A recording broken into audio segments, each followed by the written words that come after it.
নদীর ধারের এই জংলা ভূমি ও প্রান্তিক মানুষগুলোর আরাধ্য দেবী হলেন লৌকিক দেবী বনবিবি।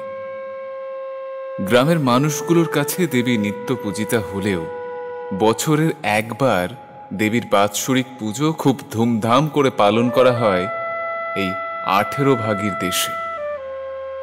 এলাকার জনগণের কাছে দুর্গোৎসবের মতো বছরে আরও একবার আনন্দের বার্তা বয়ে আনে এই বনবিবির পুজোৎসব। তবে এই পুজো, এই উৎসব, এই আনন্দ, এসবের সংজ্ঞা প্রত্যেকটা মানুষের কাছে আলাদা। বর্তমানে অধিকাংশ মানুষ নেশা করার মধ্য দিয়ে উৎসব উদযাপন করতে বেশি পছন্দ করে এবং করেও। আজ তাদের মতোই দুজন বন্ধু বনবিবির বাৎসরিক পুজো উপলক্ষে নেশা করতে বসেছে। এ ভুলু, চল ভাই, দুজনে আজ নদীতে মাছ ধরতে যায়। বহুদিনই তো হলো, হাতে তেমন পয়সা করি তো নাই। চল আজকে মাছ ধরি, কাল ভোরের হাটে বেশি দিয়ে আবার আমরা ইচ্ছে মতন মদ খাবো। যাবি বলছিস? চল, কিন্তু আমি শুনেছি ওই নদীর ওদিকটা নাকি ওই মেয়েটার প্রেতাত্মা ঘুরে বেড়ায়। রাত দুপুরে ওদিকে যাওয়াটা কি ঠিক হবে? চুপ কর তো শালা। রে মদ পেটে পড়লি তখন কি আর ভূতের ভয় টয় থাকে না? মজা ডাল। হ্যাঁ, ঢালছি, তবে বেশি খাস না ভাই। সেই যখন মাছ ধরতে যাবি বলে ঠিক করেছিস, তবে একটু কম করে খা। আর হ্যাঁ, তাড়াতাড়ি শেষ কর। চল, তোর সাথে যাবো মাছ ধরতে। দুজনে মদ শেষ করি, তারপরে নদীতে মাছ ধরতে যাও।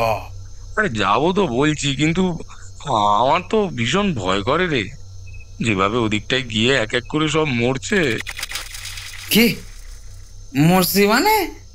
আরে হ্যাঁ রে, রাতের বেলায় মাছ ধরতে গিয়ে পরপর 3-4 জন জেলের অপঘাতে মৃত্যু হয়েছে।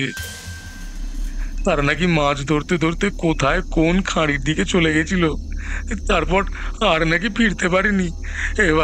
এ ভাই আমাদের সাথেও যদি এমন হয়।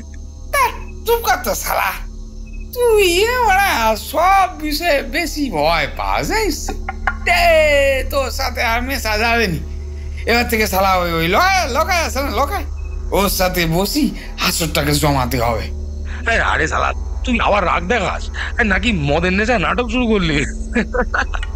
কালিয়া আর ভুলু কালিয়াদের ঘরে বসে চোলায় মদ খেতে খেতে নিজেদের মধ্যে আলোচনা করছিল। রাস্তাঘাটে পেছন উল্টে পড়ে থাকা নেশাখোরদের মতো যাতে মাতাল তালে হুঁশিয়ার এমন ধরনের হাবিজাবি কথাই বকবক করতে শুরু করেছে। মাত্রাতিরিক্ত মদ গেলায় তারা ভুলে গিয়েছে তাদের মদ পান করার আসল কারণ। দুজনের মধ্যেই যেন আর কোনো রকম হুঁশ নেই। মনেও নেই আজ জেলেপাড়ায় বাৎসরিক বনবিবির পুজো হচ্ছে। সেই আনন্দকে উদযাপন করার জন্যই তারা নেশা করতে বসেছে, কিন্তু এতটাই নেশা করে ফেলেছে যে ঘর ছেড়ে উঠে আনন্দমুখর পুজো প্রাঙ্গণে যেতে তাদের বেশ বেগ পেতে হবে। এই ঘোর অন্ধকারে হাঁটতে হাঁটতে পা টলে পড়েও যেতে পারে রাস্তার খানাখন্দে কিংবা পুকুর ঘাটে। তার উপরে তারা নাকি আজ আবার নদীতে মাছ ধরতে যাবে। ভাই, আজ অমাবস্যার কোটাল আছে, আজ কিন্তু ভালোই মাছ হবে। চল তাড়াতাড়ি চল। বাইরের আকাশে এখন চাঁদের আলো একেবারে নিভে গেছে। চরাচর যেন অন্ধকারে ডুবে আছে, কারণ একেই বলে অমাবস্যা যুগ। তার উপরে চাঁদের সাথে মেঘের গোপন আতাত, শ্যামলাবরণী চাঁদকে একেবারে নতুন বউয়ের মতো তমসার শাড়ি দিয়ে ঢেকে রাখার সন্ধি। মেঘও যেন সেই দায়িত্ব খুব গুরুতরভাবে পালন করে চলেছে। ফলত রাস্তাঘাটে এক ফোঁটাও আলোর উৎস নেই। রাস্তার আশেপাশের ছোট বড় গাছগুলো থেকে তাল তাল অন্ধকার পাকা ফলের মতো মাটিতে লুটিয়ে পড়েছে গাছের গোড়ায়। সঙ্গে ঝিঝি পোকার তিনতিরি চিৎকার ও দূর থেকে ভেসে আসা আতশবাজির মধ্যমানের একটা শব্দ। মূলত অবিরাম ফেটে চলা বুড়িমার চকলেট ও আকাশ আলো করে মাঝে মধ্যে ফেটে পড়া শেলের শব্দ প্রতিনিয়ত কানে আসছে ঘরের মধ্যে নেশায় বুঁদ থাকা দুজন ব্যক্তির। এমন অস্থির আনন্দময় পরিস্থিতিতে বোমাবাজির শব্দ কানে যেতেই কালিয়া নেশাতুর কণ্ঠে বলল, রে এই সত্যি সত্যি আজ আবার মাছ ধরতে যাবি নাকি? হ্যাঁ হ্যাঁ, আরে যাবো তো, চলো। এই বলে তারা দুজনে দুপাও চোলাই শেষ করে উঠে দাঁড়ালো। বাইরে তখন অন্ধকার। উঠোনের দক্ষিণ দিকের চেরার দরজাটা খুঁজে চলেছে। গ্রামের একেবারে উত্তরে ইটের তৈরি এক কামরা বিশিষ্ট এই বাড়িটাই কালিয়ার বাড়ি। টালির ছাউনি দেওয়া ঘরে লাগোয়া একটা ঠাকুর ঘর ও রান্নাঘর আছে। উঠোনের এক কোণে শৌচালয়, আর চারিদিকে জ্যান্ত বুনো বেড়া। বন তুলসীর গায়ে মোটা বাঁশ 4 ফালি করে বাতা দেওয়া। এই বেড়া বন তুলসীর পাঁচিল টপকানো তো দূরে থাক, দেখলেই ভয় হবে। এই অন্ধকারে ঘরের দরজা থেকে বেরিয়ে বেড়া তুলসীর চক্রবুহে পথ হারিয়েছে 2 মাথা, আর বারবার ভুলু কালিয়াকে ডাকছে, ভাই কালিয়া, ও ভাই কালিয়া, একটু লন্ডনটা নিয়ে ঘর থেকে বাইরে নিয়ে আয় ভাই। উঠোন থেকে বাইরে বেরোবার চেরার তৈরি দরজাটা তো খুঁজেই পাচ্ছি না ভাই। আলোটা নিয়ে আয় রে ভাই, আলোটা নিয়ে আয়। কোথায় গেলি? বাড়ির উঠোন ছেড়ে রাস্তায় বেরোবার পথ খুঁজতে খুঁজতে চারিদিকে অন্ধের মতো বেড়া তুলসীর পাঁচিল ধরে ধরে 2-4 বার খুঁজে দেখা হয়ে গেছে। তবু চেরার তৈরি সেই দরজাটা এখনো দুজনের কারোর হাতে ঠেকেনি। এমন সময় বেড়ায় হাত বোলাতে বোলাতে কালিয়ার হাতে ঠেকল একটা নরম হাত। বরফের মতো ঠান্ডা সেই হাত। কালিয়া হাতটা চেপে ধরে বলল, এ গিরে, এই তোর হাতটা এমন নরম আর ঠান্ডা হয়ে গেল কি করি? হ্যাঁ। এমন সময় উঠোনের অন্য প্রান্ত থেকে ভুলু বলে উঠল, ওর তোর নেশা খুব ভালোই হয়েছে দেখছি। শালা আমি তোর থেকে অন্তত 20 হাত দূরে দাঁড়িয়ে আছি, তুই কিনা আমার হাত ধরেছিস? হ্যাঁ। কথাটা শোনা মাত্র কালিয়ার মাথায় যেন রক্ত চড়ে উঠল। সে মনে মনে ভাবল, আমি তবে শক্ত করি হে কার হাত ধরে আসি রে? সত্যি তো এই অন্ধকার উঠোনে দুজন ছাড়া কেউ নেই। তবে কালিয়া ভুলু ছাড়া এই আঁধারে কার হাত চেপে ধরল? ভয়ে বিস্ময়ে দরদর করে ঘাম বেরিয়ে আসছে কালিয়ার। সে কৌতূহলবশত ডান হাত দিয়ে চেপে ধরা হাতটাকে না ছেড়ে সেই হাতের উপরে নিজের বাম হাতটা রেখে ক্রমশ শীতল স্পর্শে হাত বোলাতে বোলাতে উপরের দিকে উঠেছে। তারপর সে অনুভব করল হাতের বাহু শেষ। এবারে এগিয়ে যেতে হলে নয়তো কাঁধে বা পিঠ বরাবর নিচের দিকে নেমে যেতে হবে, আর নয়তো বুকে কিংবা মুখে হাত বুলিয়ে দেখতে হবে। এটা ভাবতে ভাবতে কালিয়ার হাতটা এগিয়ে গেল বুকের দিকে, আর তখনই যেন শরীরটা একটু কেঁপে উঠল, কিন্তু বিশেষ প্রতিবাদ বা প্রতিরোধ গড়ে ওঠেনি। অকস্মাৎ বুকের কাছে হাত নিয়ে যেতেই কালিয়া অনুভব করল তার সামনের আলকাতরার মতো নিখুঁত কালো অন্ধকারে গা মিশিয়ে যে ব্যক্তি দাঁড়িয়ে আছে সে পুরুষ নয়, বরং একজন সদ্য যৌবন প্রাপ্ত বালিকা। আর তার পরনে বোধহয় কোনো পোশাক নেই। সেই অনাবৃত বুকের স্তন যুগলের উপর কালিয়ার হাতটা চলে যেতেই সে লাফিয়ে উঠল।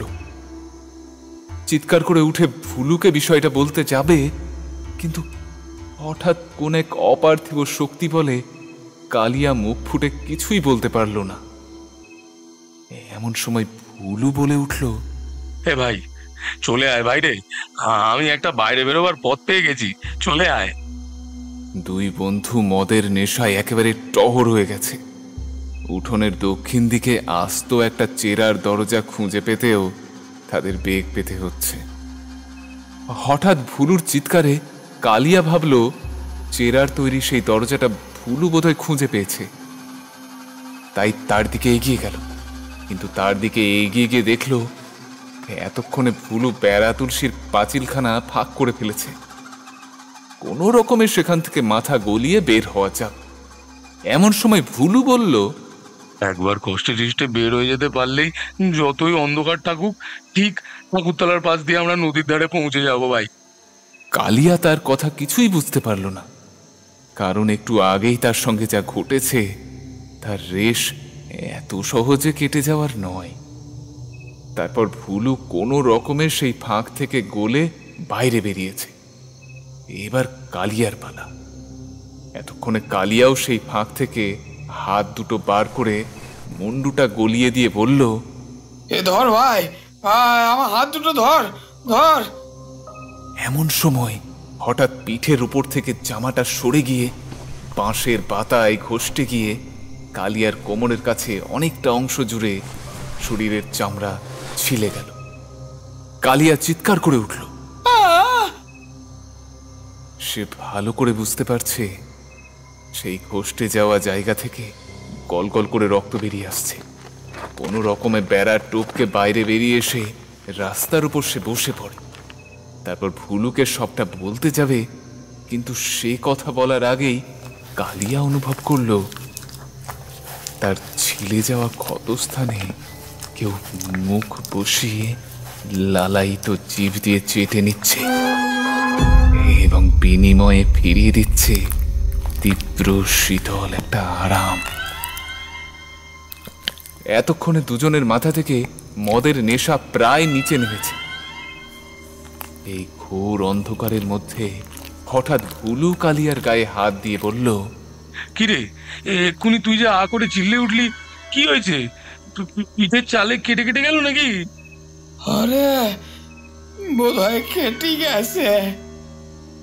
এমন সময় কালিয়া খেয়াল করল সেই লালায়িত জিভটার রক্তচাটা বন্ধ করে দিয়েছে। এমন সময় ভুলু বলল, দেখি পিঠে কি হয়েছে, কিন্তু এত অন্ধকারে কি করেই বা দেখবো? চল চল, হাঁটতে শুরু কর, ঠাকুরতলায় পৌঁছে ওই আলোতে কি হয়েছে দেখে ওষুধ টষুধ লাগিয়ে দেবো কোন।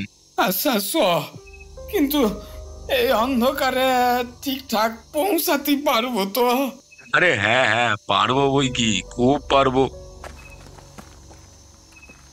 এই বলে দুজনে কুঁচো ইট পাতা রাস্তা বরাবর দক্ষিণ দিকে এগিয়ে যেতে লাগলো।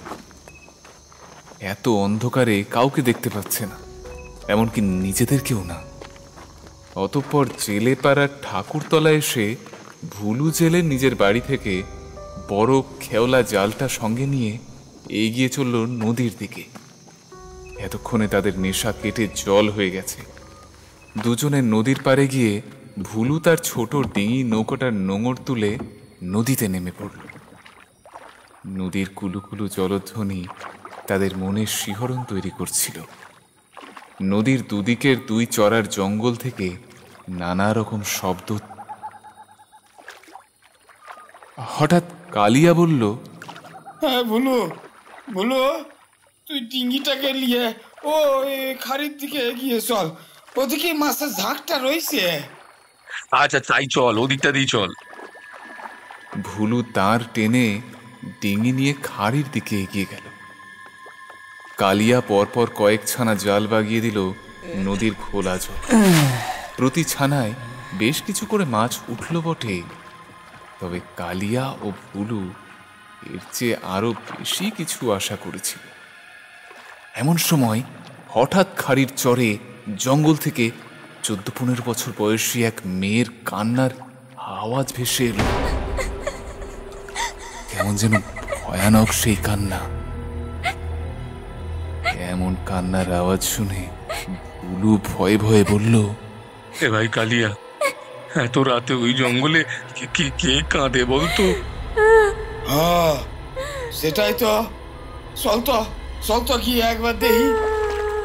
এই বলে দুজনে ডিঙি নিয়ে চড়ার দিকে এগিয়ে গেল। ডিঙি থেকে নেমে জঙ্গলে পা দিতেই সেই বালিকার কান্না বন্ধ হয়ে গেল। ভুলু চিৎকার করতে করতে টর্চের আলো ফেলল গড়ান গেওয়া সুন্দরী গাছের ভিতর। এত রাতে এই বনের মধ্যে কে কাঁদে? কে কাঁদে এত রাতে এই বনের মধ্যে? এই কি হলো? কে কান্নাকাটি করছিলা? সারা দাও, কে আসো? এমন সময় হঠাৎ তাদের সামনে দিয়ে একটা কালো ছায়ামূর্তি ঝড়ের মতো দ্রুত গতিতে এপার ওপার হয়ে গেল। ভুলু লাইট নিয়ে সামনে দৌড়ে গেল। এ কি? কে ওখানে? ঠিক সেই মুহূর্তে পিছন থেকে কালিয়ার আর্তনাদ শুনতে পেল ভুলু। পিছনে তাকিয়ে দেখল কালিয়া সেখানে নেই।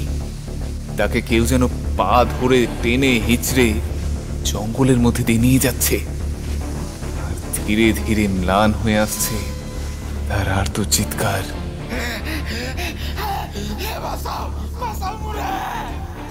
এমন ঘটনার পর ভয়ে ভুলু ঠকঠক করে কাঁপতে কাঁপতে জঙ্গল ভেঙে ডিঙির কাছে ফিরে আসছিল। হে মা বনবিবি, রক্ষা করো মা, আমাকে রক্ষা করো মা। ভুলু ভয়ে ডিঙির কাছে এসে দেখে ডিঙির উপর কালিয়া বসে আছে। তাকে দেখে হতবাক হয়ে যায় ভুলু। বলে, কিরে, এই মাত্র তোর মরণ চিৎকার শুনলাম, আর তুই এখানে ডিঙির ওপরে বসে আছিস? কালিয়া কেমন যেন গম্ভীর ভাবে উত্তর দিয়ে বলল, তোরে নিয়ে যেতে এসেছি। আমি যেখানে যাই তোরেই তো আমি সঙ্গে করে নিয়ে যাই বন্ধু, তাই আজও আমি তোরেই নিতে এসেছি। কথাটা বলেই বিভৎসভাবে হাসতে হাসতে ডিঙি থেকে এক লাফ দিয়ে কালিয়া চড়ায় নেমে এলো। তারপর শক্ত করে ভুলুকে এক হাতে চেপে ধরে টানতে টানতে তাকে জঙ্গলের মাঝখান দিয়ে নিয়ে চলে গেল।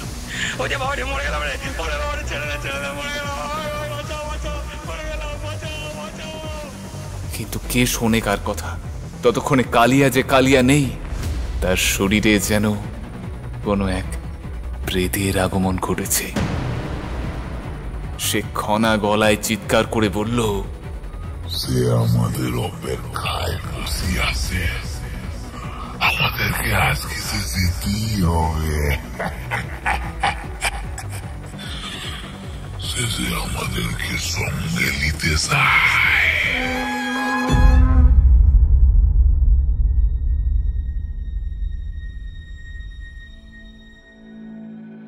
নমস্কার, আপনারা শুনছেন লেখক অমিয় নস্করের কলমে জংলা নদীর ধারে।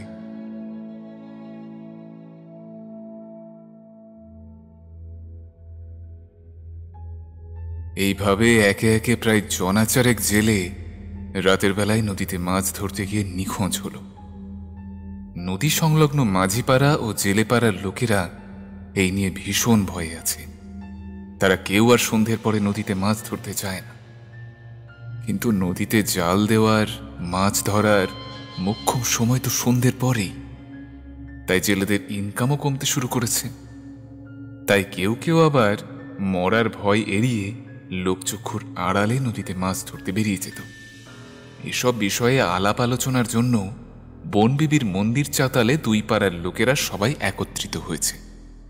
তাদের মধ্যে থেকে গ্রামের বয়স্ক মোড়ল বলে উঠলেন, আমার মনে হয় আমাদের এদিককার জঙ্গলে অনেকগুলো বাঘ ঢুকে পড়েছে।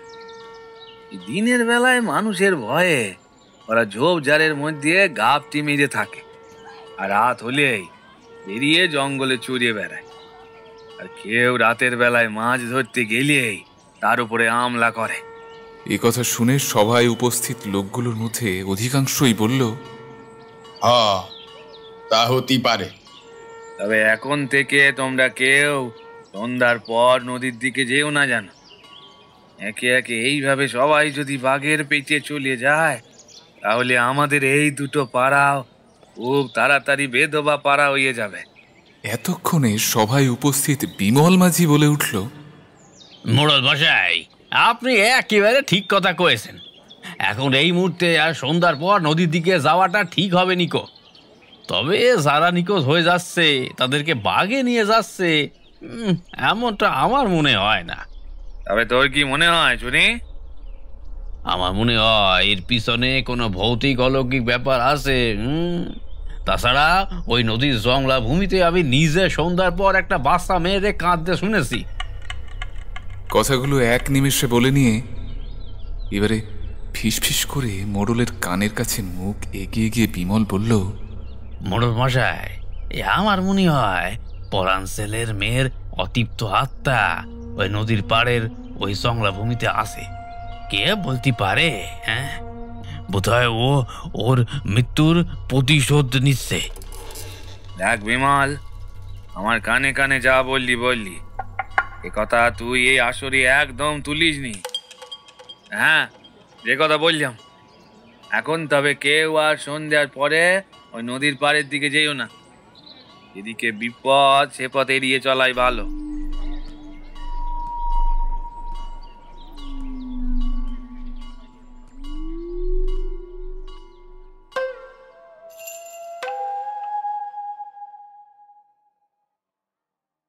কয়েক বছর আগের ঘটনা।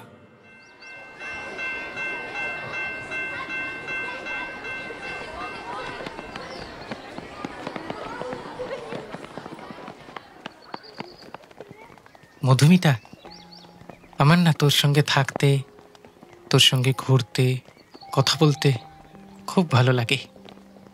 তাই তো প্রতিদিন আমি তোর সঙ্গে স্কুলে যাই, আবার ফিরিও একসাথে।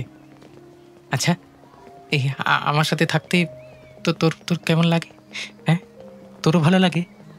স্কুল থেকে ফেরার পথে নিখিল কথাগুলো তার সহপাঠী এবং বন্ধু মধুমতিকে উদ্দেশ্য করে বলছিল। এমন কথায় মিষ্টি হেসে মধুমতি বলল,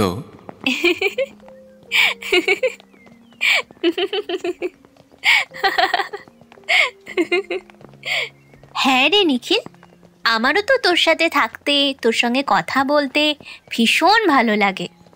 কিন্তু কোথায় আর সবসময় একসাথে থাকতে পারি বল? হ্যাঁ, সেই শুধু স্কুলের সময়টুকুই। আচ্ছা, আমার মাথায় না একটা বুদ্ধি এসেছে, তুই শুনবি আমার কথা? হ্যাঁ, নিশ্চয়ই শুনবো। কি কথা বল?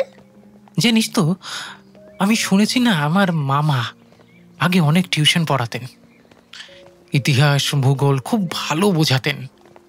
এখন প্রতিদিন সন্ধ্যায় আমাকে পড়ান। এই চল না, তুইও ওনার কাছে পড়তে যাবি, আর তুই গেলে আমরা দুজন একসাথে পড়তে পারবো। হ্যাঁ, কেমন বুদ্ধি? বাহ, তুই তো এটা ভালো বুদ্ধি দিয়েছিস। আর তাছাড়া জানিস, আমি এখনো কোনো ইতিহাস ভূগোলের টিউশন নিইনি। ভালোই হলো। যাই হোক, আমি বাড়িতে গিয়ে মাকে বলবো, কেমন? এরপর মধুমতি বাড়িতে জানায় এবং বাড়ির সহমতে সে প্রতিদিনই সন্ধ্যায় নিখিলের মামার কাছে পড়তে যায়।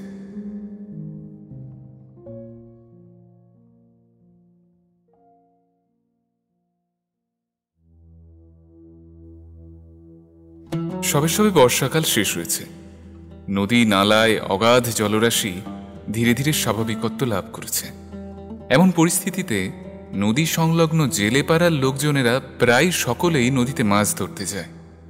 এটাই নাকি মাছ ধরার সঠিক সময়। কেউ দিনের বেলায় মাছ ধরে, আবার কেউ রাতে। কেউ ফাঁস জাল পাতে, আবার কেউ নৌকার উপর দাঁড়িয়ে দাঁড়িয়েই খেওলা জাল ছুড়ে দেয়। মোট কথা, জেলে পাড়ার প্রায় সকলের জীবিকা এই মাছ ধরা। এই মাছ ধরে ভোরের বেলা গঞ্জের হাটে বিক্রি করলেই জেলেগুলোর উনুনে হাড়ি চড়ে। কিন্তু মুশকিল হলো কালীনাথ জেলের বউকে নিয়ে। সবাই মাছ ধরতে গেলেও কালীনাথকে সে কিছুতেই নালাতে মাছ ধরতে যেতে দেয় না। এই তো সেদিন দুপুর বেলায় কালীনাথের বউ কালীনাথকে বলল, শোনো, একটা কথা তোমাদের দুই মামা ভাগ্নেকে বলে রাখি, কান খুলে শুনে রাখো। আমার ঘরে যতই অভাব অনটন আসুক, তোমরা কেউ কোনোদিন ওই নদীতে মাছ ধরতে যাবে না। পরপর 10-12 জন জেলে মরেছে ওই নদীর ওই দক্ষিণ দিকে মাছ ধরতে গিয়ে। আমি চাই না সেখানে গিয়ে তোমাদের কোনো ক্ষতি হোক।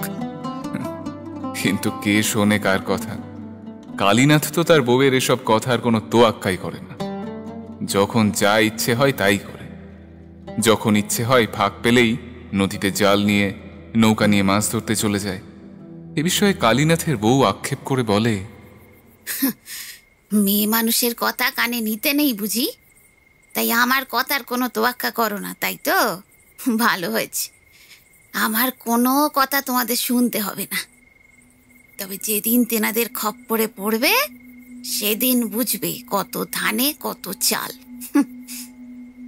এসব কথা শুনে তিতিবিরক্ত হয়ে কালীনাথ বলে, এই যা তো, বেশি ভ্যাট ভ্যাট করিস না।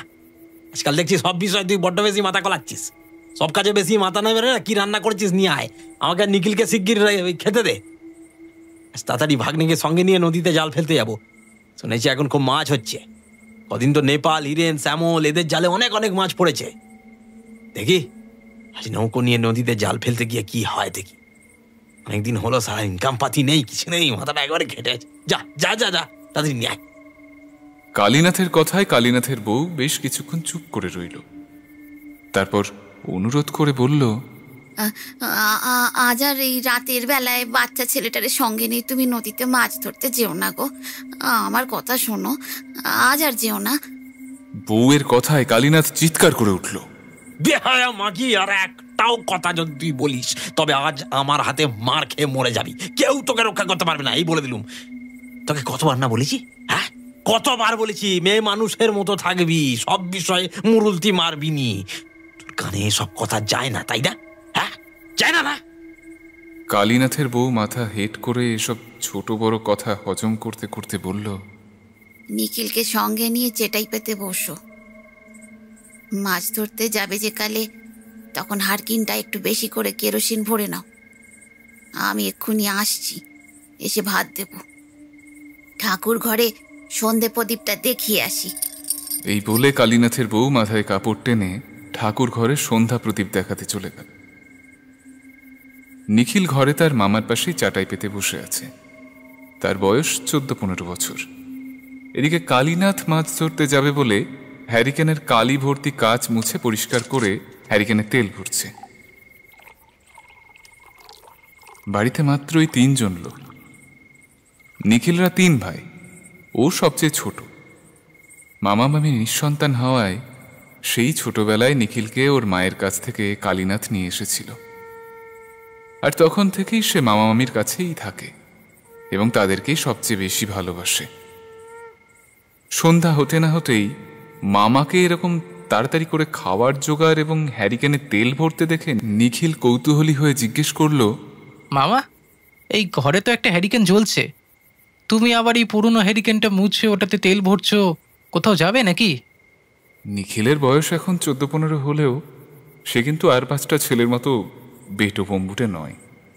সে মামা মেয়ের খুব বাধ্য। মামাকে উদ্দেশ্য করে বলা তার কথায় মামা অর্থাৎ কালীনাথ বলে, হ্যাঁ রে, আজ নৌকো নিয়ে নদীতে জাল ফেলে মাছ ধরতে যাব। শুনেছি এখন নদীতে নাকি খুব মাছ হচ্ছে। তুই যাবি নাকি আমার সঙ্গে? হ্যাঁ, রাতের বেলায় নদীতে একা মাছ ধরতে যাবে? এই তো তোমার ভয় করবে না? আরে পাগলা, ভয় করবে কেন রে? তুই তো আমার সঙ্গে যাবি। রে যাবি কিনা বল? আমি হ্যাঁ যাবো না কেন, যাবো। তবে যা, তাড়াতাড়ি খাওয়া দাওয়া করে নে, তোর মামি সন্ধ্যে দেখিয়ে এসে আমাদেরকে খেতে দেবে। এমন সময় 12-5 শঙ্খধ্বনি দিয়ে ঘণ্টা বাজিয়ে মা মনসার সম্মুখে দীপ ধূপ জ্বালিয়ে এই ঘরে চলে এলো কালীনাথ জেলের বউ। কি গো, হারকিনে তেল ভরা হলো? আরে বউ, তেল ভরা হয়ে গেছে। দে এবার ভাত দে, খেয়ে বেরিয়ে পড়ি। কালীনাথের বউ রান্নাঘর থেকে দুজনের জন্য 2 থালা ভাত 2 বাটি তরকারি এনে তাদের সামনে দিল। তারা দুজনে খাওয়া দাওয়া করে অতঃপর বেরিয়ে পড়ল নদীতে মাছ ধরার উদ্দেশ্যে। আকাশে গোল থালার মতো চাঁদ উঠেছে। সেই আলোয় আজ রাতের অন্ধকার কিছুটা কম। বাড়ি থেকে বেরিয়ে নদীর দিকে হেঁটে চলেছে দুই মামা ভাগ্নে। ভাগ্নের দুটো হাতে দুটো বড় বড় হাঁড়ি, আর মামার হাতে নদীতে ফেলার বড় খেওলা জাল, আর এক হাতে জ্বলন্ত হ্যারিকেন। অনেকটা পথ হেঁটে গিয়ে তারা নদীর পাড়ে নোঙর বাঁধা নৌকার উপর জাল, হাঁড়ি, হ্যারিকেন রেখে নোঙর তুলে নিয়ে নদীতে নৌকা ভাসিয়ে দিল। নৌকার হাল ধরল কালীনাথ জেলে। নদীর ঢেউয়ের উপর তখন চাঁদের আলো পড়ে চিকচিক করছে। জলে নৌকা ভাসিয়ে দিয়েই কালীনাথ দাঁড় ধরে আরাধ্যের নাম জপ শুরু করল।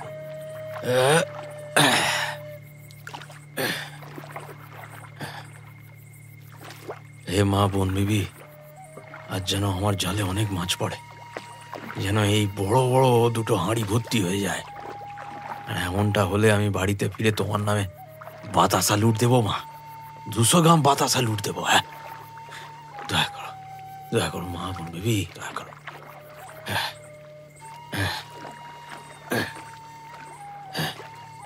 এই বলে নৌকার দাঁড় টানতে টানতে সুন্দরবনের গা ঘেঁষে কালীনাথের নৌকা নিয়ে চলল একটা খাড়ির দিকে। সেই দিকটাতেই নাকি প্রচুর মাছ। ওদিকটা তো ভীষণ জঙ্গল। খাড়ির দুদিক থেকে সুন্দরী গাছের ডালপাড়া ভরে আছে। জালটা ফেলবে কিভাবে? তুই শুধু দেখ না আমি কি করি। এই বলে কালীনাথ ক্রমশ সরু মরা নদীর খাড়িটার দিকে এগিয়ে গেল। জলের কুলুকুলু ধ্বনি তুলে নৌকাটা সেদিকে যেতেই নদীর জলের মধ্যে মাছের ঝাঁক ছলছল শব্দ করতে লাগল। কালীনাথ বলল, ভাগ্নে, আমরা এতক্ষণে ঠিক জায়গায় চলে এসেছি রে। এখানে চারদিকে প্রচুর মাছের ঝাঁক, এই জল থেকে কেমন একটা আঁশটে গন্ধ বাতাসে ভরে আছে, তুই পাচ্ছিস না? হ্যাঁ, আমার মনে হয় এখানে জাল ফেলতে পারলে খুব তাড়াতাড়ি হাঁড়ি ভর্তি হয়ে যাবে, বুঝলি? তবে দেরি করছো কেন মামা? জাল বাগাতে শুরু করো। বেশি রাত করে তো লাভ নেই, তাই না? মামিমা বাড়িতে একা একা দুশ্চিন্তা করবে। ফেলো ফেলো, জাল ফেলো, জাল ফেলো। ভাগ্নের কথা শেষ হতে না হতেই কালীনাথ এক ক্ষেপ জাল বাগিয়ে দিল নদীর আধারি জলের বুকে। জলের মধ্যে চুপ করে জাল পড়ার শব্দে খাড়ির দুপাশের জঙ্গল থেকে রাতচরা পাখির বিকট চিৎকার শোনা গেল। কালীনাথ নৌকাতে হাঁটু ভেঙে হেঁট হয়ে বসে জাল টেনে গুছিয়ে নিচ্ছে। এমন সময় নিখিল বলল, মামা, আমার না মানে এবারে কেমন একটা ভয় ভয় করছে। আমরা নদীর চড়া থেকে কতটা ভিতরে এই খাড়ির কাছে চলে এসেছি বলো তো? এই আমরা ফিরতে পারবো তো? ভয় পাস না, আমরা ঠিক ফিরতে পারবো। জানিস তো ভাগ্নে, জালে প্রচন্ড ঘাম আছে, বোধহয় অনেক মাছ পড়েছে রে। তাড়াতাড়ি টেনে তোলো, দেখি কি কি মাছ পড়লো। কালীনাথ জেলের জাল টানছে। জালটা কেমন যেন হঠাৎ করেই পাষাণের মতো ভারী ঠেকছে তার কাছে। বহু কষ্টে জাল টেনে তুলতেই আনন্দে মামা ভাগ্নের চোখ চকচক করে উঠল। জাল ভর্তি হয়ে মাছ উঠেছে, ভোলা মাছের ঝাঁক। ছাড়া ভাগ্নে, তাড়াতাড়ি ছাড়া। বোধহয় আজ মা বোন বেবি দয়ায় আমাদের দুটো হাঁড়ি ছাপিয়ে আমাদের নৌকা ভর্তি হয়ে যাবে মাছে। ছাড়া ছাড়া, তাড়াতাড়ি ছাড়া। তাই তো দেখছি, আজকে তো আমাদের মাছ ভাগ্য বিশাল ভালো। এইভাবে প্রায় ঘন্টা 2 ধরে জাল ফেলা পর্ব চলল। নানান ধরনের নোনা মাছে বড় বড় দুটো হাঁড়ি ভর্তি হয়ে গেল। ডিঙি নৌকাটাও প্রায় ভর্তি হয়ে গেছে। তবু মাছের নেশায় আজ যেন কালীনাথ জেলের বাড়ি ফেরার কোনো ইচ্ছেই নেই। জাল ফেলতে ফেলতে রাতের আকাশে চাঁদও পশ্চিমে এগিয়ে গেছে। এমন পরিস্থিতিতে হঠাৎ নিখিল বলল, মামা, এই আজকে ফিরি চলো, আর জাল ফেলতে হবে না। মাছ রাখার তো আর জায়গাও নেই। এত মাছ ধরছো, কিন্তু নিয়ে যাবে কিসে করে? কালীনাথ এদিক ওদিক চেয়ে বলল, আরে জায়গা নেই তো কি হয়েছে রে? হ্যাঁ, তুই তোর গায়ের গেঞ্জিটা খোল। হ্যাঁ, গেঞ্জিটা ভর্তি করে নেবো, আমার এই গামছাটাও ভর্তি করে নেবো। হ্যাঁ, খোল খোল খোল। না মামা, আর জাল ফেলতে হবে না। তুমি নৌকাটা তাড়াতাড়ি পাড়ে লাগাও না। আমার না কেমন যেন একটা ভয় ভয় করছে।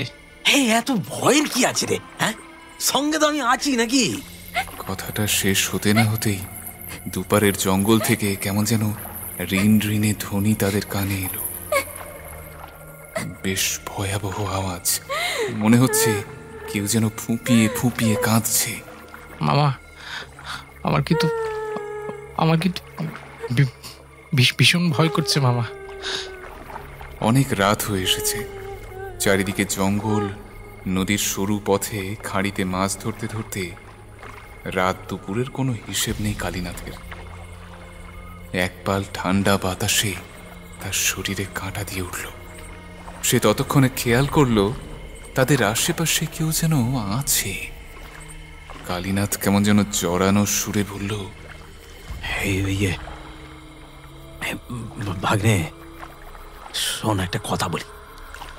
ওই যে পথ দিয়ে আমরা এসছি না, ওই পথ দিয়ে নৌকা নিয়ে ফিরে যাওয়ার সময় তো জোয়ার চলে আসবে। তাই এখান থেকে একটা খাঁড়ির পাড়ে নৌকো লাগিয়ে জঙ্গল ভেঙে চলে যাই, চল, তাতে আমাদের সুবিধে হবে। কিন্তু মামা, আমি তো এই পথ জানি না। হ্যাঁ, তোর তো পথ জানার দরকার নেই, তুই আমার সঙ্গে সঙ্গে চল না। আচ্ছা, তাই চলো। এই বলে একটা জঙ্গলের পাড়ে এসে নৌকাটা নোঙর ফেলে আটকে দুই মামা ভাগ্নে দুটো হাড়ি ভর্তি মাছ মাথায় করে নিয়ে আরও অতিরিক্ত সব মাছ জালে জড়িয়ে গামছায় পোটলা করে নিয়ে জঙ্গল ভেঙে এগিয়ে চলল বাড়ির দিকে। নিখিলের হাতে ছিল জ্বলন্ত হ্যারিকেন। তাছাড়াও পূর্ণিমা কাটলে চাঁদের আলোয় বেশ পরিষ্কার দেখা যাচ্ছিল জঙ্গলের পথ। মামা, তাড়াতাড়ি চলো, বোধহয় অনেক রাত হয়ে গেছে। এত পথ জঙ্গল ভেঙে যেতে হবে। মামি বাড়িতে একা আছে, নিশ্চয়ই খুব চিন্তা করছে। কেন রে ভাগ্নে, এই জঙ্গলের পথে তোর ভয় করছে বুঝি? হ্যাঁ হ্যাঁ হ্যাঁ, আর তোর মামির কথা ছাড় দিই, সে এতক্ষণে ঘুমিয়ে একেবারে কাদা। হ্যাঁ, চ চ, একসাথে যাই।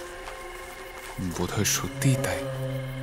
কালীনাথ জেলের ফিরে আসার অপেক্ষা করতে করতে কালীনাথের বউ ঘুমিয়ে পড়েছে। চারিদিকে মাটির দেওয়াল ও খোলা চালের একটা মাত্র ঘর তাদের। দূর থেকে দেখা যাচ্ছে সেই ঘরের মধ্যে হ্যারিকেন জ্বলছে। ঘরের আশেপাশে ও পিছনে বড় বড় গাছের ঝোপঝাড়। তবে এত রাতে অন্ধকারের মধ্যে ওই বাচ্চা মেয়েটাকে, যে ধীরে ধীরে কালীনাথের ঘরটার দিকে এগিয়ে যাচ্ছে, তার মুখ দিয়ে কি ভয়ানক ভাবে বেরিয়ে আসছে, ও কাকি, কাকি, আমাকে বাঁচালে না কাকি।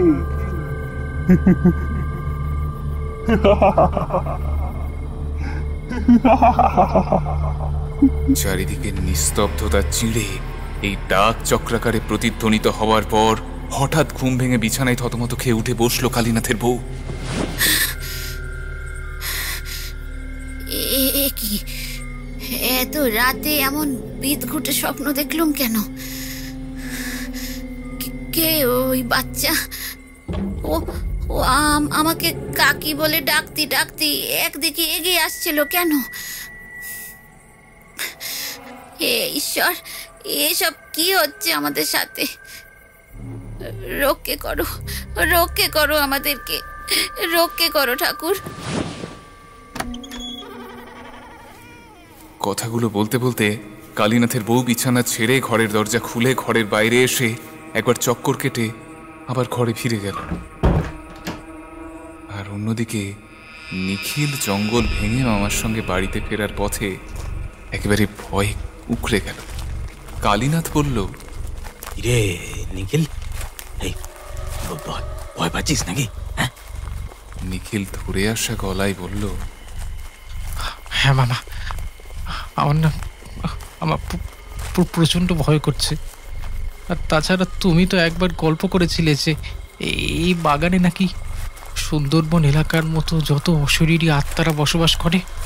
হ্যাঁ, তা বাস করে বই কি। চল চল চল, তাড়াতাড়ি চল চল। এই বলে কালীনাথ জেলে এত মাছ পাওয়ার আনন্দে গুনগুন করে একটা গান গাইতে গাইতে বাড়ির উদ্দেশ্যে এগিয়ে চলেছে। তারা অনেকটা পথ অতিক্রম করে এসেছে, তবে আরো অনেকটা পথ বাকি। হঠাৎ কালীনাথ জঙ্গলে গাছের আড়ালে মানুষের মতো কাউকে দেখতে পেল। তাকে দেখা মাত্রই গান গাওয়া বন্ধ করে দাঁড়িয়ে পড়ল। গানের শব্দ বন্ধ হওয়ায় নিখিল পিছন ঘুরে দেখল কালীনাথ মামার দুটো পা ঠকঠক করে কাঁপছে। মামা, মামা আবার দাঁড়িয়ে পড়লে কেন?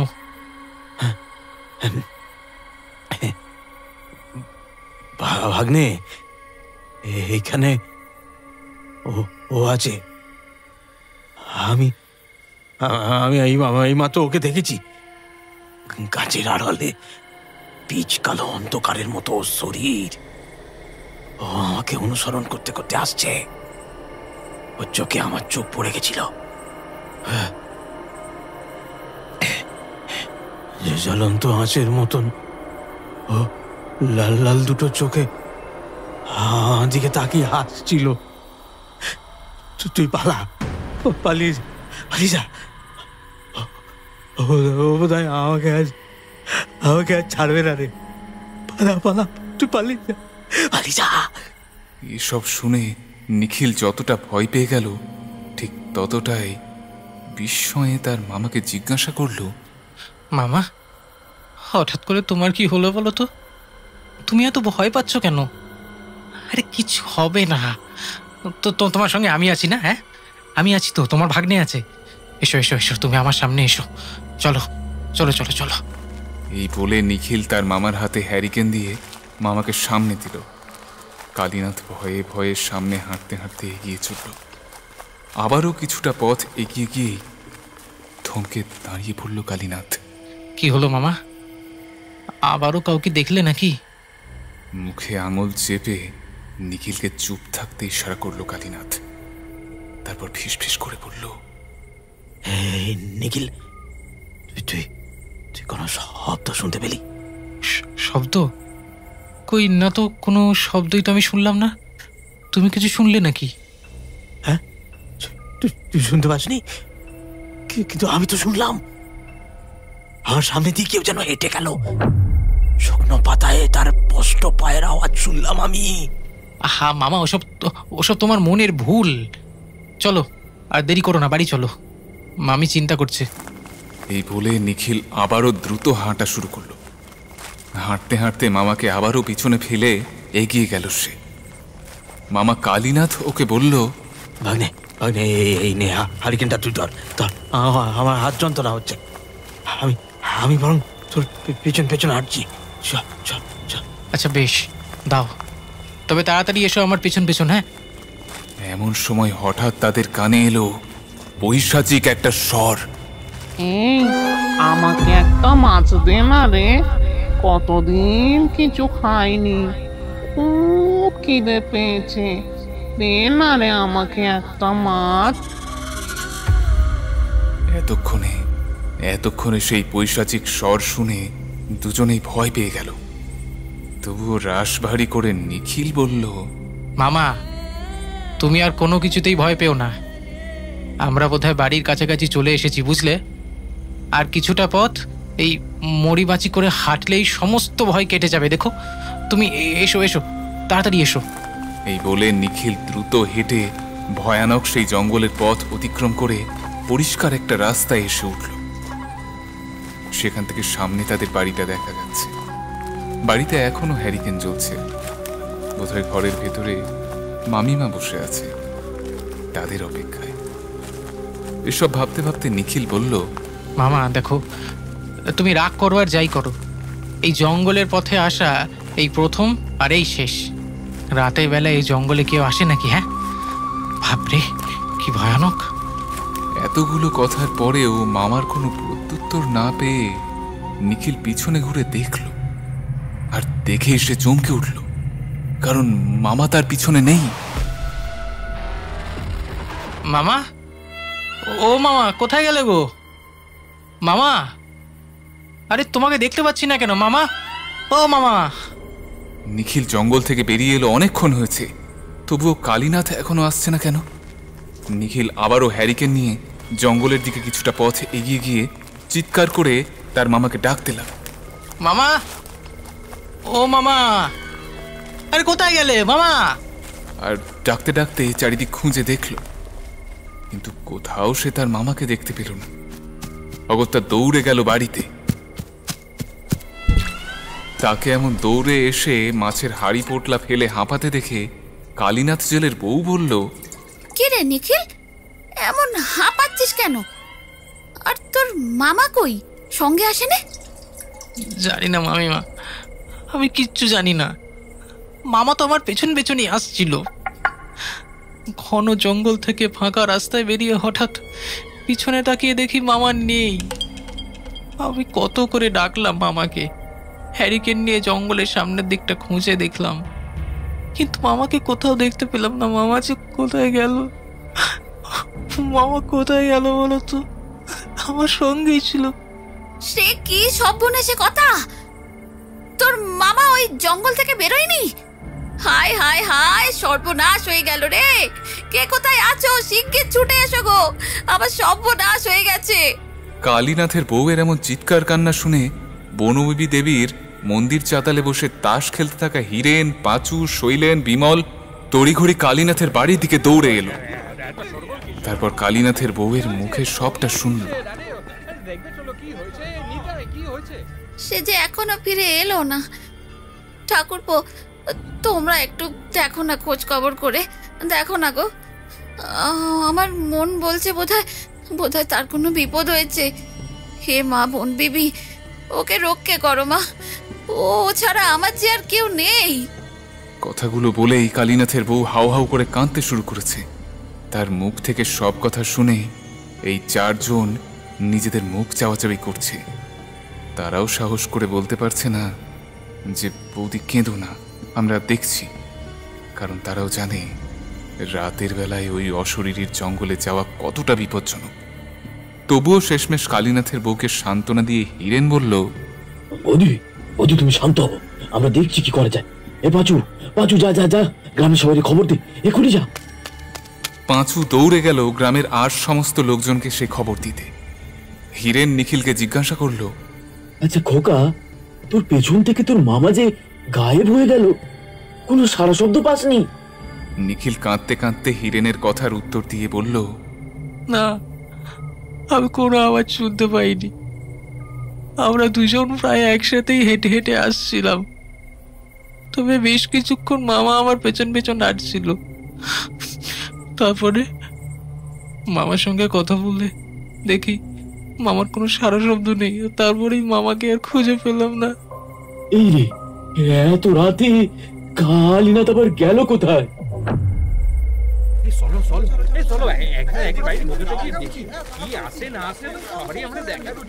তারপর প্রায় 15-20 জন লোক হাতে মশাল জেলে লাঠি সোটা নিয়ে জঙ্গলে কালীনাথের খোঁজ করতে গেল। কালীনাথ, আরে ও কালীনাথ, রে কই রে, কোথায় তুই? কালীনাথ, তুই কোথায় আছিস রে বাপ, একবার সারা দে। কি রে, কোথায় গেলি তুই? কালীনাথ, কালীনাথ। এইভাবে প্রায় ঘন্টা দেড়েক সবাই মিলে কালীনাথের নাম ধরে ডাকতে ডাকতে চারিদিকে তার খোঁজ করতে লাগলো, কিন্তু কোথাও তার কোনো খোঁজ মিলল না। সিদ্ধান্ত হলো আজ রাতে আর বেকার খুঁজে লাভ নেই। এই বলে সারা রাত সবাই জেগে অপেক্ষা করতে লাগলো পরের দিন সূর্য ওঠার। সূর্য ওঠা মাত্রই তারা আবার কালীনাথের খোঁজ করতে জঙ্গলের মধ্যে প্রবেশ করল। চারিদিকে তন্ন তন্ন করে খুঁজতে খুঁজতে তাদের সকলের চোখে পড়ল একটা বড় গাছের ডালে একটা মৃতদেহ ঝুলছে। সর্বনাশ, ওই দেখ, গাছের ডালে বোধহয় একটা মৃতদেহ ঝুলছে। চল দেখি ওইদিকে, গাছের ডাল থেকে মৃতদেহটা নামাতে হবে তো। এই বলে তারা এগিয়ে গিয়ে গাছের ডাল থেকে ঝুলন্ত মৃতদেহটা নামাতেই সবাই বিস্মিত হলো। পাঁচু চিৎকার করে বলল,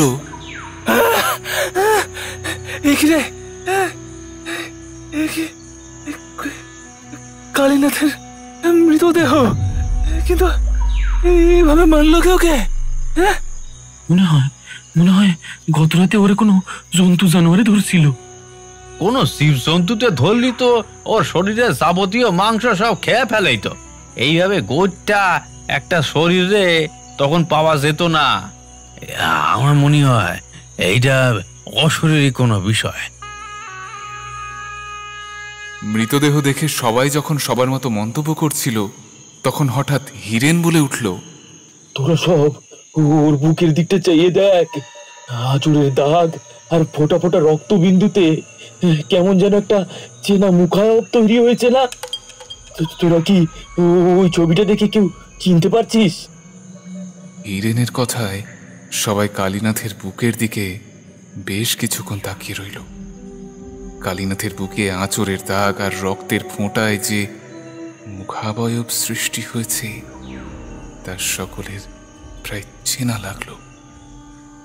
তো কার মুখ ফুটে উঠেছে সেটা হঠাৎ করে কেউ বুঝে উঠতে পারল না।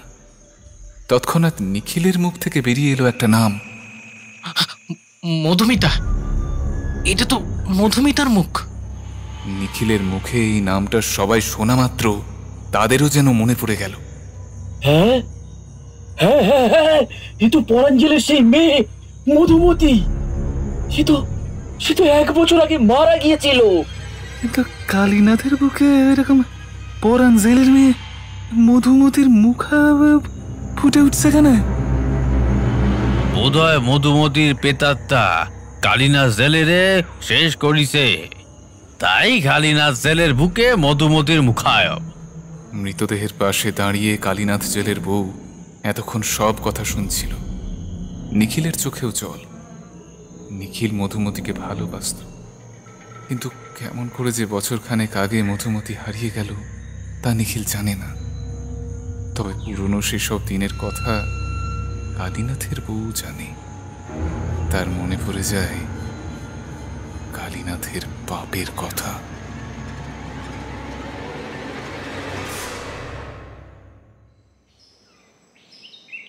বলছিও নিখিলের মামা, আমি তবে নিখিলকে নিয়ে এলাম। তুমি সাবধানে থেকো, এমনিতেই তোমার শরীরটা খারাপ। আমার ফিরতে বোধহয় রাত হতে পারে। আচ্ছা যা, সাবধানে যাবি। এই ছেলেটাকে খাবার দাবার কিনে দিস। আমি একা মেয়ে মানুষ, ছেলেটাকে নিয়ে শহরে যাচ্ছি। তুমি চলো না গো আমার সাথে, তাহলে তুমিও একেবারে ডাক্তারটা দেখিয়ে আসতে পারবে, আর আমাদেরও সুবিধা হবে। পড়াশোনা জানি নে, মেয়ে মানুষ, উত্তর বলে দক্ষিণ বুঝি। তুমি যাবে আমাদের সাথে? না না, আমি যাবো না, তোরা চলে যা। মামা, আমার সাথে চলো না। একবার না বলেছি তো, যা, বেশি বিরক্ত করিস না, চলে যা। সেদিন ভোরবেলায় নিখিল ও তার মামি শহরে যাওয়ার পর সারাদিন কালীনাথ একাই বাড়িতে ছিল। ওই দিনই পরাঞ্জলের মেয়ে মধুমতি বিকেলে কালীনাথের কাছে টিউশনি পড়তে আসে। কাকু, ও কাকু, বাড়িতে আছো? আছি। আজ পড়াবে তো?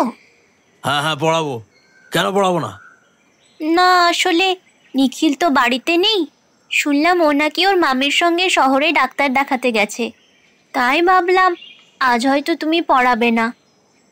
আরে পড়াবো, আয় আয়, ঘরে ভেতর চলে আয়। প্রতিদিন বিকেলে কালীনাথের কাছে নিখিল আর মধুমতি পড়ত। এমনিতে দুজনে খুব ভালো বন্ধু, একে অপরকে ভালোবাসত। তাই প্রতিদিনের ন্যায় সেদিনও মধুমতি পড়তে এসেছিল। কিন্তু সে জানত না সেদিন নিখিল ও নিখিলের মামি বাড়িতে থাকবে না। বিপদ ঘটল তখনই।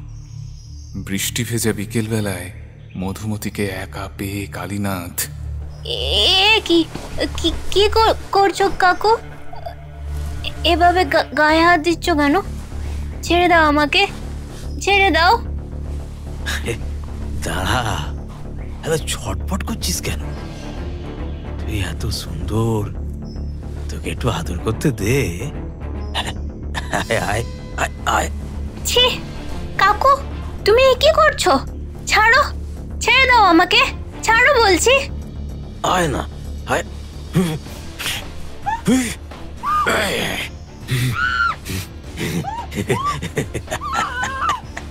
ছাড়ো।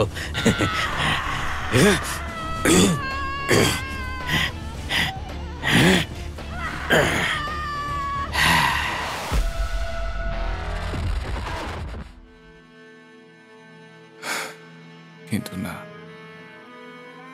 কালীনাথ জেলে সেদিন মধুমতিকে ছেড়ে দেয় না, বরং বাচ্চা মেয়েটাকে সর্বনাশ করে তাকে বাড়ির সামনের ওই জঙ্গলে ফেলে এসেছিল।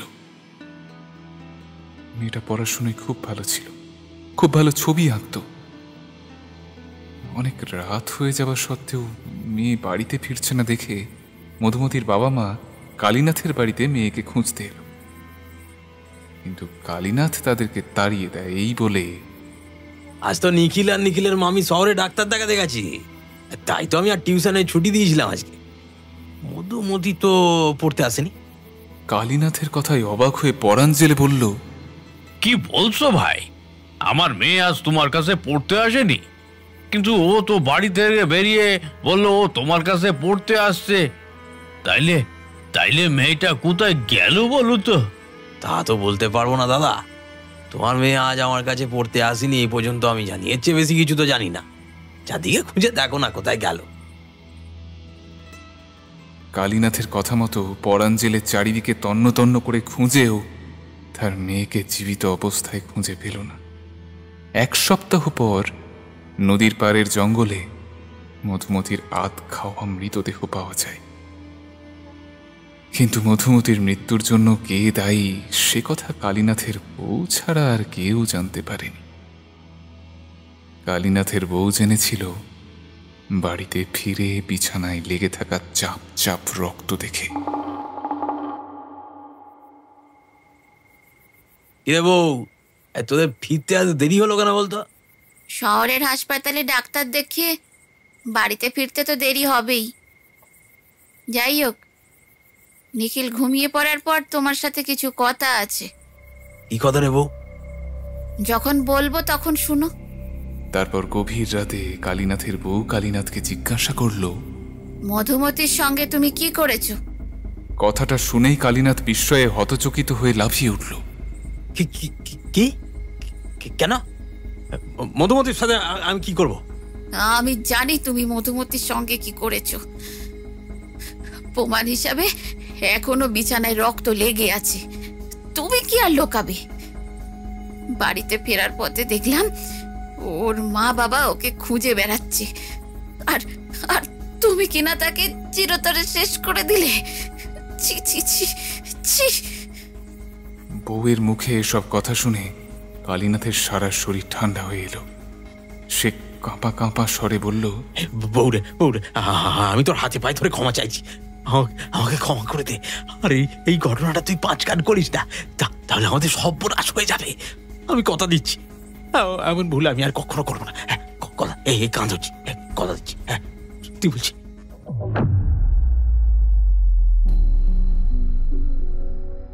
স্বামী এবং নিজের সংসারের কথা চিন্তা করে সেদিন কালীনাথের বউ সব ঘটনা নিজের মধ্যে গোপন করে রেখেছিল। আজ নদীর পাড়ের এই জঙ্গলে কালীনাথের মৃতদেহ দেখতে পেয়ে অতীতের সেই পাপের ইতিহাস তার স্মৃতিতে উজ্জ্বল হয়ে উঠল। এর মধ্যে হঠাৎ হিরেনের একটা কথায় পুরনো সেসব ভাবতে ভাবতে কালীনাথের বউ বাস্তবে ফিরে এলো। হিরেন বলল, নে নে নে, তোরা বাঁশটাস কাট, কালীনাথ তার দাহ কার্য তো করতে হবে। এই বলে তারা মৃতদেহ কাঁধে নিয়ে জঙ্গলের বাইরে বেরিয়ে এলো। বাঁশের খাটিয়া বেঁধে ফুল সাজিয়ে হরিনাম করতে করতে সবাই মিলে কালীনাথ জেলেকে নিয়ে এলো নদীর পাশের শ্মশানে। নিখিল মামার মৃতদেহে আগুন দিল। দাও দাও করে জ্বলে উঠল পাপী কালীনাথের পাপের চিতা। আর চিতা থেকে নির্গত ধোঁয়ায় মধুমতির একটা স্বচ্ছ অবয়ব শূন্যে দেখতে পাওয়া যাচ্ছিল, যে অবয়বের মুখে একটা সন্তুষ্টির হাসি।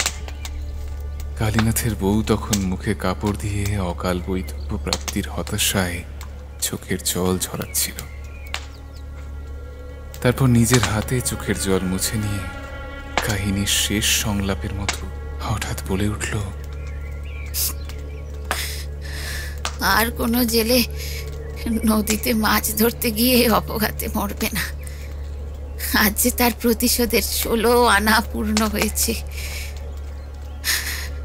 সে আর কাউরে নেবে না, সে এবার শান্ত হবে। আমারই ভুল ছিল, মোড়ল মশাই বারণ করা সত্ত্বেও আমি রাতের বেলায় তাকে কেন মাছ ধরতে যেতে দিলাম। তবে কি এ মৃত্যু নিয়তির লিখন, নাকি তার কর্মফল? সে যাই পারে হোক, কিন্তু আমি যে আমার স্মৃতির সিঁদুর হারিয়ে ফেললাম, আমার কি হবে?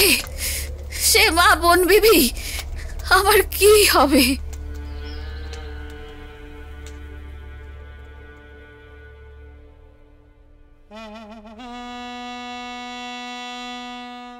আপনারা শুনলেন লেখক অমিয় নস্করের কলমে জংলা নদীর ধারে। গল্পের নাট্য রূপান্তর করেছেন নম্রতা চক্রবর্তী। গল্পের সূত্রধার এবং গল্প পাঠে আমি অমিত সরকার। এছাড়া বিভিন্ন গুরুত্বপূর্ণ চরিত্রে কণ্ঠ দিয়েছেন কৌশিক ব্যানার্জি, অতনু ভট্টাচার্য, সুজন ঘোষ, শুভ স্বপ্না মুখোপাধ্যায়, ঋতুপর্ণা মিশ্র, নীল চক্রবর্তী, পার্থ মুখার্জি, সৌভিক দাস এবং দেবাঞ্জন দাস। আবহ সম্পাদনায় ছিলেন সুজয় ভূঁইয়া। প্রচ্ছদ অলঙ্করণে তরঙ্গ স্টুডিও। সামগ্রিক পরিচালনা এবং পরিবেশনায় টিম লোককথা। তাহলে কেমন লাগলো আমাদের আজকের গল্প? কমেন্ট করে অবশ্যই আমাদের জানাবেন। আর শুনতে থাকবেন লোককথা, মুহূর্তের অনুভূতিগুলো যেখানে গল্প হয়ে ফুটে ওঠে।